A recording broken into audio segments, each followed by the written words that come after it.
And the Pro B-Roll Report post-game show for the Knicks and the Raptors from Montreal is now going live.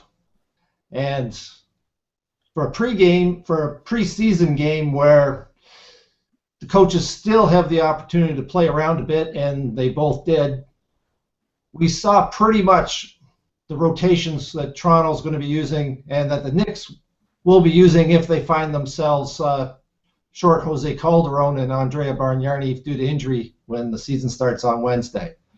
It was a sloppy game. You expect that in preseason.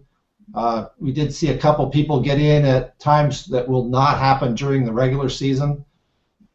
But all in all, it was basically your typical last-second tune-up before the season gets going, and we saw the legs getting tired there in the fourth quarter and shots falling short and things not going quite the way you would have hoped.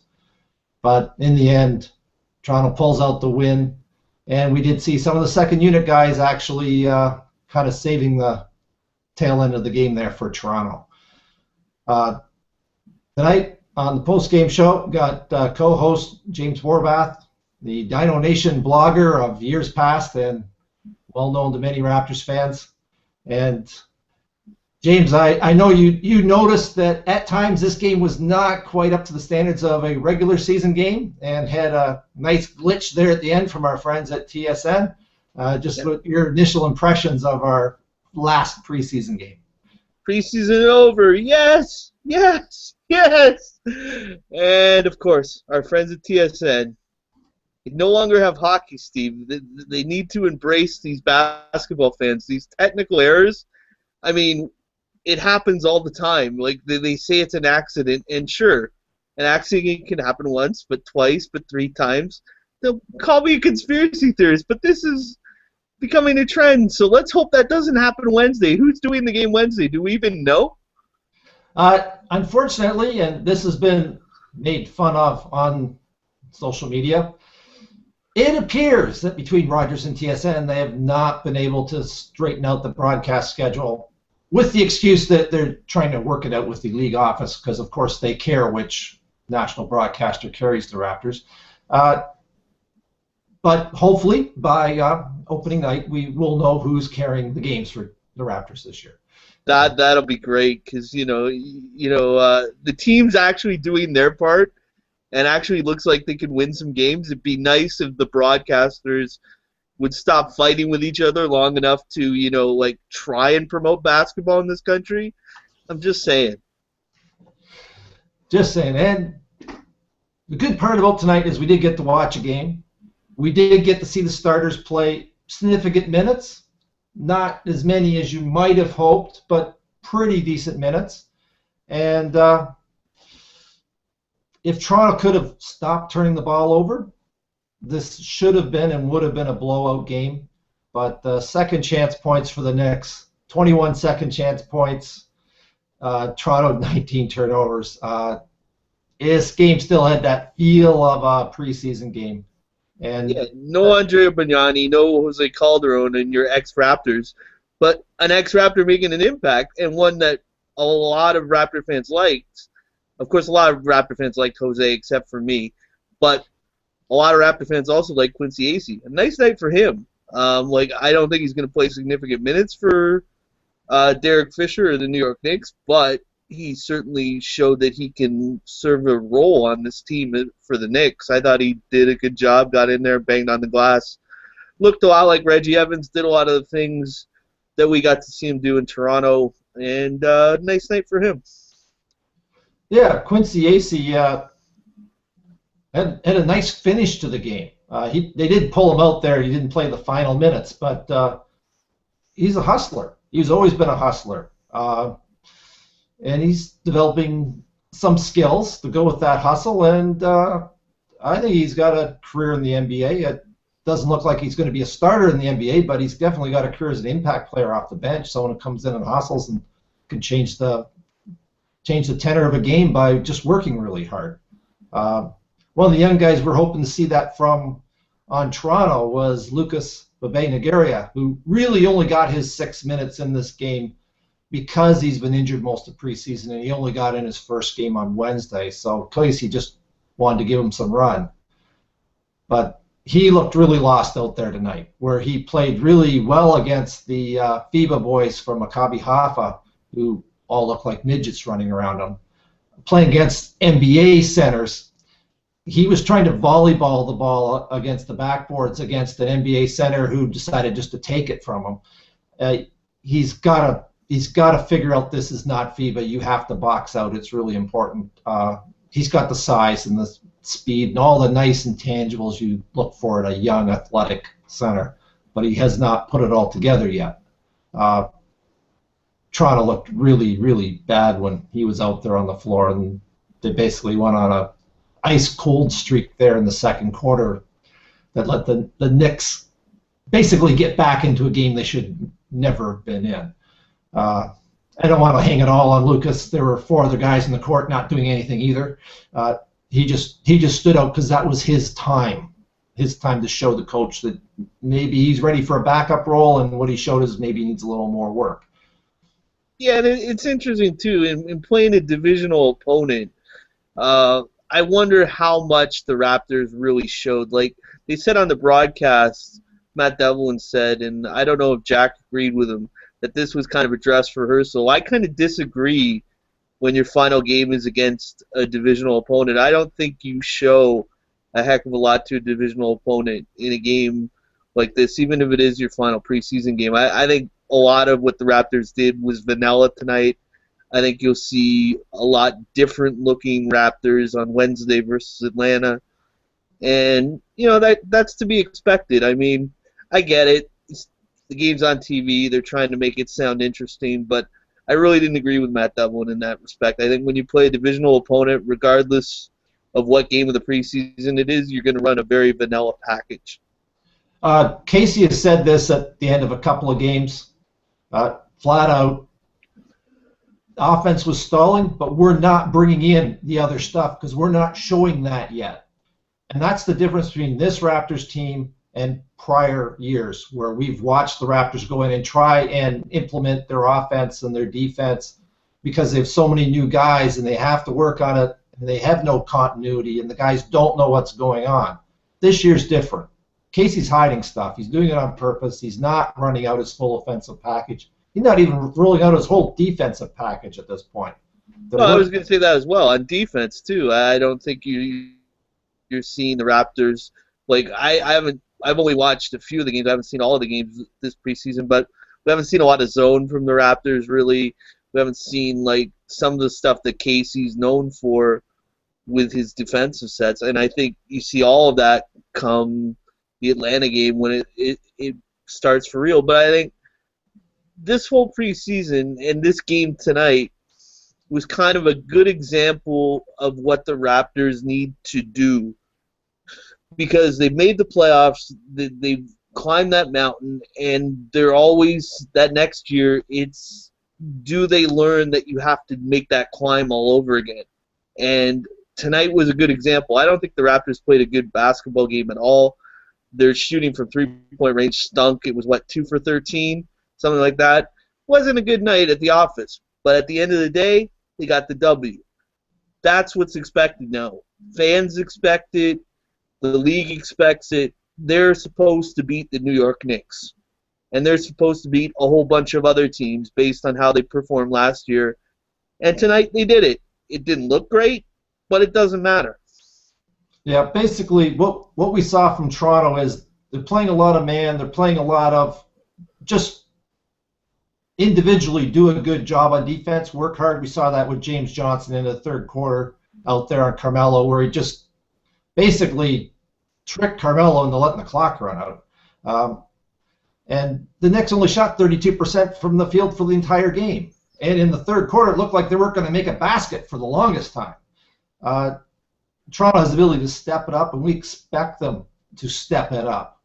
But we're not going to see the whole package in preseason. We're seeing effort and the fact that guys are pretty familiar with each other. Expectations should be a lot higher come opening night against Atlanta. You look at any opening night game, been to many, many opening night games when Toronto stunk the whole year, but an opening night, man, they look good. If you're not pumped for that game, you should just pack it in and go find another sport because you're just not interested. That's Okay, what I'll go. you should come out for. I'll go watch main event on Wednesday, Steve. You're telling me I have to get all this excited for the first game. Okay, I'll watch wrestling. No, I'm just kidding. But no, it is different when you get to that. And on the opposite end of this, the New York Knicks, so much hype about Phil Jackson coming in. Derek Fisher is the head coach. I think they're a long, long way away. Like, this isn't happening for this team anytime soon. And honestly, Carmelo Anthony and Phil Jackson, to me, is not a fit. And Derek Fisher trying to implement the triangle offense with Carmelo Anthony isn't a fit to me. And I think Phil Jackson probably knows this, and probably, when all is said and done, Carmelo Anthony probably won't be a Knick for the long term. Well, when I did my pre-game preview this morning and put that up on Pro B-Ball Report, one of the things I talked about was, as much as the Knicks want to talk about having a shot at the playoffs, they have like over $50 million in payroll coming off at the end of this season, and those guys ain't coming back. This year is not all about winning this year. This year is all about next summer, when they can make changes, when they can make evaluations. Phil Jackson's never been a GM. It's a year for him to figure this league out too. Not everyone's going to be his buddy now that he's running a team. Derek Fisher has to learn how to coach. It's not that he doesn't know how or can't be a good coach. He just hasn't done it before. And Carmelo Anthony, I'm a little more optimistic, but I believe you are right. Carmelo Anthony and guys like J.R. Smith will either learn to fit into an offense which requires you to share the ball, or they will take those pieces and move them along for new pieces. I have more confidence Carmelo can do this. You look at guys like Kobe, and there's not really a much better scorer in the league, especially through his prime years, and they ran a triangle offense requiring people to share the ball. It's just, he's the guy you go to when you're in trouble.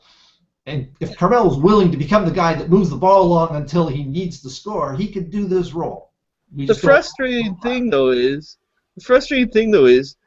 in a Team USA jersey, he has done that. He's been able to do it, but whenever he puts on the jersey of his NBA team, that all goes away. And I just remember, the reason I say this is I remember how much of a struggle it was when Phil Jackson first arrived to get Kobe to buy into the triangle offense. And I think Carmelo is equally as stubborn as Kobe, if not more so. So I think that's going to be a problem for the New York Knicks. And what do you mean the New York Knicks are not going to keep Andrea Bargnani? Are you telling me Andrea Bargnani isn't good? I'm telling you, Andrea Bargnani may have a future in this league, but it may be closer to James Johnson's salary than his current salary. I don't think he has a future in this league. I think he was dating that model, right? I think he should definitely make that work, and eventually they can live off of her salary and not his. Well, he made $50 million over the last 5 years. I'm not worried about Andrea financially. This really comes down to, and this is the big question everyone's had about Andrea, is the want to. And we don't have an answer for that until really we get to next year. If the want to really isn't there, he's got more than enough money to just go, let's go back to Italy and have a good time. I think we have the answer. And back when I was doing the Dino Nation blog, I remember Jack Armstrong, who was on the broadcast tonight with Matt Devlin. One time I asked Jack a simple question about Andrea Bargnani, and he was in a mood where he was willing to give me a great answer. The answer lasted about 12 minutes long, and it was basically a diatribe of what Andrea Bargnani doesn't do and what Jack Armstrong would do if he was his coach. And that has not happened with Andrea Bargnani. He's disinterested. He doesn't have the drive, the determination. I always go back to, they had that study that they make them go through all those psychological tests for the draft and all that, and they raved about how Andrea Bargnani scored higher than anyone ever had in mental toughness. I never saw that ever in Toronto, and I don't think we're going to see it anywhere else either. Andrea Bargnani is not a mentally tough basketball player. The knocks on him, which are very fair, as he doesn't come into the season in shape. He typically comes into the season with nagging injuries. If he gets hurt, he does not get back in shape afterwards the way you expect a player with his level of natural gifts to come back. He comes back flat and the season's over when he gets injured. We saw that many times in Toronto. And that's hard to get past. You really wish a kid with that much natural talent and those gifts would want to, but you can't make someone want to. He has to do this on his own. Yeah, and Calderon, I mean, he's a different matter. I mean, Calderon, great team player, does all the things you want, other than he just simply isn't a capable defender at the NBA level. And that's been proven time and time again. Can you hide that at times? Yeah, but that's my biggest beef with him, and it always has been, but it hasn't been as a person. Andrea Bargnani has some serious character flaws that have always been there, and, you know, the Raptors are better off not having either one of them. And I think, you know, it was something a lot of Raptor fans, you know, begrudgingly eventually accepted, but I was saying it for a long time. Calderon wasn't a fit for this team, neither was Andrea Bargnani. The team they have now, Kyle Lowry, I like him much better than I like Jose Calderon. And Jonas Valanciunas, just in 2 years, is a much more engaging, a better presence overall for this team than Andrea Bargnani ever was. It'd be hard to argue any of those points. I think the one good news, if you're a Knicks fan, when you have Jose Calderon out there running the point, you're going to think you've taken a major step up from Raymond Felton. He's going to do a much better job. Yeah, Raymond Felton, he couldn't guard because he wasn't in shape. Like, let's cut right to it. And I'm a big guy. I shouldn't be talking about people's weight, but I'm not proclaiming to be a pro basketball player either. Raymond Felton did not take good care of himself. Much like Baron Davis at times was just an abysmal mess when it came to his conditioning. And, you know, it's hard. That's one of the things about pro sports now. Once these guys start to make a certain level of money, that's when you really tell who the great players are, because those are the guys that still hit the gym, still work hard. And taking this back to the Raptors, DeMar DeRozan's a guy, a lot of people question that contract he got from Brian Colangelo. But boy, oh boy, it hasn't changed him one bit. He still works hard. He's still trying to improve his game. The amount that his check is for does not equate to his effort. It's always the same. And I, quite frankly, think it always will be with DeMar DeRozan, because he's just that type of kid. And those are the guys that are hard to find in this league, but once you find one, don't let him go. Well, the good part with DeMar, who's still just a 25-year-old kid by any stretch, is this summer Terrence Ross was working out with DeMar and using DeMar as the example. And it's really a lot to expect someone that young to become a mentor to someone younger, but he's a really good example for a guy like Ross who needs that to push him. Because Ross, I believe Ross had the risk of becoming someone who knew he had a lot of talent but didn't realize how much harder he had to work. And by being around a guy like DeMar, you see the right example to take your game up the next level. And I think it's really good for a team to have a guy like DeMar who works hard. And they've actually quite a few hard workers now. I agree. I took a lot of flack. I wasn't a Terrence Ross fan, and I took a lot of flack for that from a lot of people. But here was the thing about Terrence Ross. It wasn't that he wasn't talented. I didn't think that. It was just his attitude seemed to be a bit lackadaisical at times. And he reminded me a lot of another former Raptor who ironically changed around his third year right before he got traded, and that was Ed Davis. Ed Davis had that kind of easygoing, happy-go-lucky attitude. Terrence Ross reminded me a lot of Ed Davis, quieter than Ed. Didn't say as much as Ed, but same kind of laissez-faire attitude. I was like, I wasn't into that. But, you know, if he's going to pick a mentor on this team and someone to follow, DeMar DeRozan is it. When you look at how the Raptors are coming into this season, you can't really look at the preseason games as a model for how much effort you're going to see once the games start, because that's never the case. The young guys all think these games are fast, but all the veterans know these games are at half speed still. We're going to see a hard-working team this year. I think that's going to be the mantra of the Raptors this season, is they've got a lot of guys that work hard. One of the nice things to see, which was a small question mark, was one of the really hard workers out there, Tyler Hansbrough, appears to have won the backup center role and has reformed that pairing with Patrick Patterson, which the team did really well with until they both took turns getting hurt and kind of screwed that up. But I really like the toughness of Tyler Hansbrough in a second unit where, yes, he's undersized as a center, but he's not really going up against real centers in second units. Teams don't have 2 7-foot centers anymore. They're lucky if they have one good 7-foot center to play in the starting unit, and that's Valanciunas' job. And Patrick Patterson's a nice stretch four to pair with a guy like Hansbrough who lives in the paint. First play he gets in, he's in there getting fouled and going to the free throw line tonight, and that is his game. Yeah, I think when you look at their second unit overall, that's where the Raptors can make a lot of hay. I mean, you've got Vasquez at point guard, arguably a guy who could start on some bad teams in this league, probably not your starter unless you are a bad team, but a definite high-end second level, like second-string point guard. Lou Williams is now your scorer coming off the bench.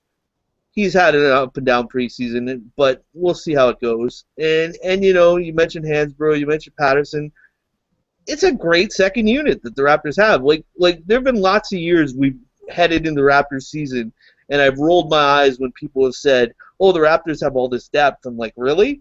They do? I don't see it. This year, I legitimately think they do have a deep team, and such a deep team that you're probably not going to see their number one pick play at all, and they don't need him to, and that's fine. But this team, everything's in front of them, and I mean, they have enough depth and enough capability to hang with, you know, a good 2/3 of this league. Are they in that upper third yet? That'll be a question to be answered. But 2/3 of this league on a night-to-night basis, they should be the favorite to win, and they should go out there and win. Yep. The interesting battle, really the only interesting battle I see in that second unit is really over minutes.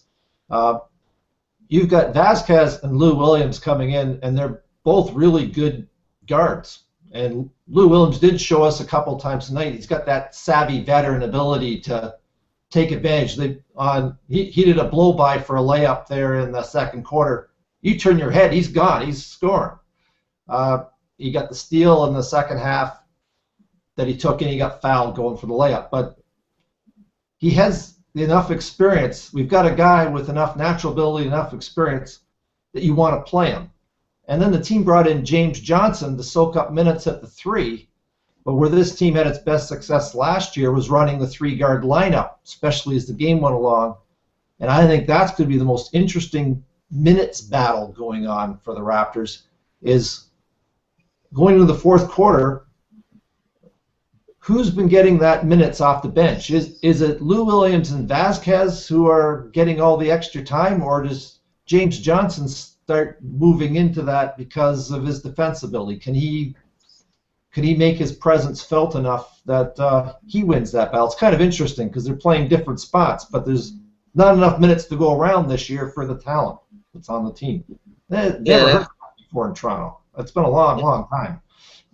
And I think one of the big differences for Toronto will be, hopefully, it should be, that Jonas Valanciunas is going to be in there at the end of games, which he wasn't last year because Casey didn't trust him.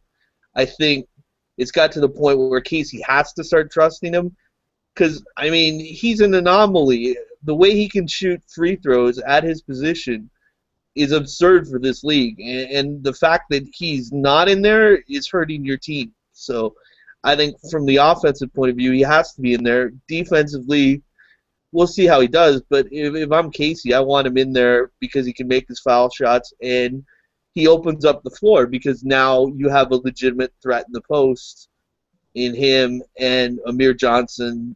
If Amir's in there, Patrick Patterson kind of plays inside out, but I just think Valanciunas has to be on the floor to end games this year, and that'll change a great many things for the Raptors. And in terms of the two young guys, we are looking for one or both of those guys to show that breakout season where they deserve to be on the floor at the end of games. They're not on there because Casey's developing them, but they actually are out there because they're making the team better. And they both have shown signs where they put the work in this summer that this could happen. Now, you don't want to get ahead of it. They're both really young guys.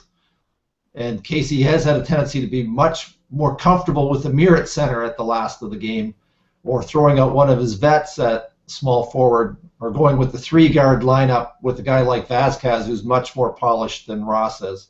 But Terrence is a different matter to me. Like, I think Terrence, I get the impression with Terrence Ross, I can watch the first 5 minutes of how he plays, and I can tell you how his whole night's going to be. So, like, if Dwayne Casey doesn't feel it with Terrence Ross, he won't be in there at the end of games. I don't think he gets the same kind of leash that Valanciunas does. I think Valanciunas, though, offers something that's unique. I think with what Ross brings to the game, and I'm not saying that people are better than him necessarily, but I can put Lou Williams in there, and he can score, and he can shoot the three, and he can defend better than Ross. He might not be able to slam dunk it like Ross. He's not going to be in the dunk contest. Whatever. It's not about that. So I think I can find ways to replace Terrence Ross where it makes sense.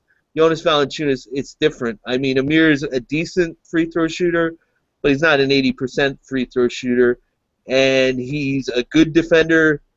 Jonas has the potential to be a great defender. And if you're going to get ahead of ourselves in terms of where this season goes, if Jonas has the breakout year and figures out the defensive end of the court to match his size and ability, Toronto's a lot better team than people are forecasting. They're more like the 54-win plus pace team finished last year after the trade, that everyone's just a little hesitant to say they can do that again this year. But if Valanciunas becomes the defender people hope he can become, that 54-plus win season is not out of reach. It's just that's hard to do. Those are hard games to win. Their history says they don't follow up these successes very well, and I mean, all that being said, you know, if you don't believe in the boogeyman and curses in history, on paper this team looks great, and if they're healthy, they should be fine. I think Jonas, not just what he can do defensively, but I think offensively, if he's a legitimate threat in that post, which I don't know if he has been all the time last year. I think he was at times, but they were fleeting. But if he's all the time consistently a threat in that post, the whole offense opens up. I mean, DeRozan gets more room. Lowry gets more room. You know, like, it just becomes a totally different animal, and the Raptors become a very difficult team to stop them. Yeah, well, just to wrap things up on tonight, this game really, I think, showed where we are in terms of both these teams. The Knicks are the Carmelo Anthony show. He was their offense tonight, and he'll be their offense as expected and should be on any given night. The team looks rather short. The rest of the team looks a little short on the talent side. As much as Derek Fisher wants to say he's going to play Stoudemire unlimited minutes, very, very hard time believing that's possible. Stoudemire's body might have something to say about that. Well, one thing, too, before we go, I think it should be said, kudos to the people in Montreal. They have come out for, 3 years in a row now, and they packed that place, and they're loud, and they're passionate. And we saw it out in Vancouver, too. I mean, they're two great, cities that have really shown a love and passion for basketball. I'm not saying they're going to get expansion teams anytime soon. I don't think they are, but I think, at some point, I wouldn't be opposed to the Raptors maybe playing a home game in Montreal, playing a home game in Vancouver. I think those two cities have earned that right, and it might not be a bad idea, and make it advantageous for yourself with the Raptors schedule. Try and book it like when they do that long West Coast trip. Why not have a home game in Vancouver? Save yourself a flight back. Do it then. Or when you're on the East Coast, just go to Montreal instead of coming back to Toronto. I think at some point MLC should consider that and think about that, because I think fans in both those cities have earned that. I think the fans have earned it. But when you look at between Rogers and Bell, they can't even agree on a broadcast schedule. Getting them to agree on something that complicated seems wishful thinking. They can agree on making money, though, and clearly the stands were full at both of those games. And, you take an opponent where it wouldn't draw necessarily in Toronto. I mean, there are some teams that, let's face it, you're not packing the building for. You put them in Montreal, you put them in Vancouver, you'll get a full stadium, make some money, sell some merchandise. I think MLSE will be all for that. There's money to be made. I don't think there's any question. The good takeaway for the Raptors in this game, and there's not really a lot of takeaways. The third quarter of this game, the Raptors held the Knicks 15.8% shooting from the field. And that might seem like a preseason anomaly, but we saw that happen enough times last year that the Raptors, when they put their minds to it, can really step on a team and keep them off the backboards, off the score sheet, not give them the second chance points that they were throwing away there in the first quarter especially. Toronto's success, as much as they do have the ability to score, it's going to be at the defensive end. Like any good team, if they want to have a really outstanding season, they have to find a way in many contests to actually shut down a team for a stretch of period, because that's how you build a lead. That's how you walk away with a win, is by stopping the other team from scoring. And that was the one encouraging takeaway from tonight's game, was the Raptors put a second half start and just didn't let the Knicks score. They went over 7 minutes scoring 2 points. And that's Casey. Casey in the locker room at halftime. I mean, one of the biggest bugaboos when Jay Triano was a coach was how awful this team would come out to start halves, and second halves in particular. With Dwayne Casey, that doesn't happen. They come out of that locker room, and you can tell the nights that Dwayne Casey has tore the paint off the locker room, because they come out and their defensive effort is top-notch. It's just on a different level. And tonight was one of those nights, I thought. The Raptors played stinking in the second quarter. Dwayne Casey let them know it in that locker room. Last preseason game or not, he, I think, sent a message to these guys, and they delivered, and they at least responded. Like, did they continually respond? No, because things got away from them after that. But it was something. The only question left, Steve, is have I made the team? Because it's the preseason. We've been doing these. Am I making the team? Am I on the team? Well, I think we're going to be running these post-game shows after the away games all season, and I need my co-host here. This has been a fun ride. And before we wrap things up, be sure to check out the Pro B-Roll Report website, Facebook page, and check me out on Steve Raptors on Twitter. And James has got a great Facebook page at James Borbath. And also check out his Twitter and keep up with all the great wrestling news he's been putting out there. He's got lots of podcasts going on, and he's having a lot of fun with it. That's right. If you're a wrestling fan, Hell in the Cell is Sunday. Steve will not be watching. I will. And that's basically it. But basically, there's two Twitter accounts now in my post-basketball writing life. If you have no love for wrestling, at DNB Borby, it goes DNBORBY. That's pretty much just the basketball. If you like the wrestling, it's Condo on the Moon, all one word, so you can get your wrestling there. I'm a multi-Twitter person now, Steve, is social media. But I will not go on Instagram. I refuse to go on Instagram. No one has given me a good reason to go on Instagram, and until they do, I refuse. Okay, well, that's a wrap. Thanks, James. We'll see you again very soon. The Raptors go on the road right after their home game to take on the Magic and the Heat, and the Heat should be a good game. It's a good test for the Raptors. It's a team they should beat this year. They should be better than the Heat, and they should beat the Heat in their own building. Ooh, that's spicy. And we're going to get Steve up to speed, and we're going to get this rocking for the regular season. Your questions, and we will answer them coming up in the regular season. We'll get the questions and answers going, and we'll get Steve all rocking and rolling with that. So you can take part in these now, too. So you can do your part out there. use the Google Hangout page. It's got a QA button on it, and you put a question on there, we'll answer it. And that's right. a wrap for this.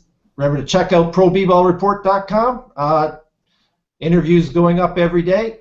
Had lots of recent, very fun interviews with 3 young kids: Will Cherry, Jordan Hamilton, and Greg Steensma, the Steamer, all talking about their hopes of making this team. So be sure to check them out at ProB-ballReport.com. And that's a wrap.